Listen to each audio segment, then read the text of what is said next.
You've had a great class. The Bible story went really well. The retells went really great, but now it's time for those discover and response questions.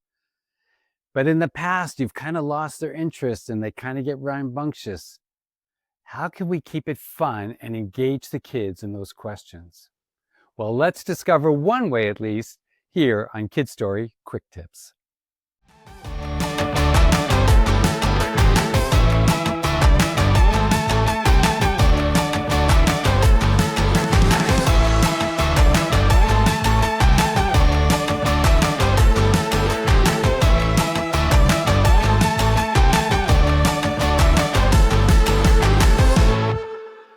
Well, what's one way that you can keep kids engaged and having fun, even during the discover and response questions?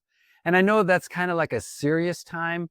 That's a time when you truly want to get to know the kids and get to see them go into their hearts and build that relationship with Jesus. But can it still be fun? You betcha. Let me show you at least one way that I discovered that works really well.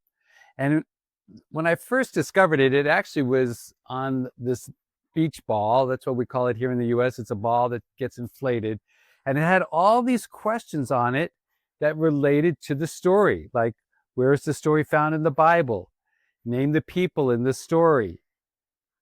What's your favorite part of the story? And it had all these questions, and you could toss the ball around until the music stopped or until you said stop, and whatever question was on top, that would be the one you'd have to answer. Like, what happens at the beginning of the story? That would be a question that I would need to answer.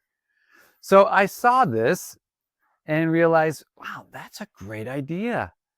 But not everybody has access to something like this. What else could be done? So I went and got a little dollar ball that could be found in most stores. And maybe you don't have a beach ball or a blow up balloon, but you could use a balloon.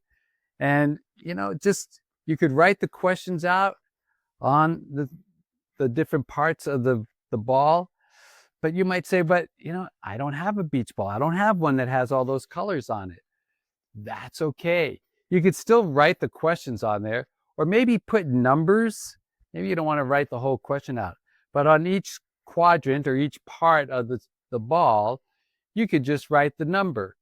And you have a list of questions, maybe the core questions that are found in your workbook. And those are the ones that the kids have to answer. But it works the same way.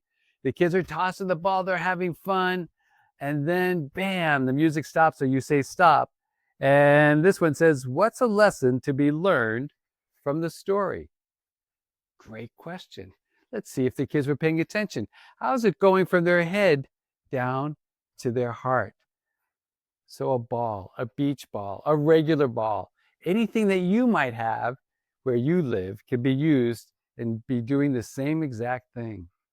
Now, you might have one that's just made out of banana leaves. Well, use that. And if you have a way that you can write on it or make a mark on it to distinguish what the different questions might be, that's all you need to do. And trust me, the kids have a blast when they get to play and yet answer the questions. Now, you might also do it where the one kid gets the ball, he answers the question, he just tosses it to somebody else that has not answered the question yet, and wherever their hands land, then that's what the question they need to answer. Something like, something new I learned about God is, and the blank. They get to fill it in. So they're getting to learn theology, they're getting to be able to experience the story in such a way that it's going from their head down to their heart, all having fun, but yet impacting the heart and transforming the life. Well, thanks for joining us here on this week's Kid Story Quick Tips. God bless you.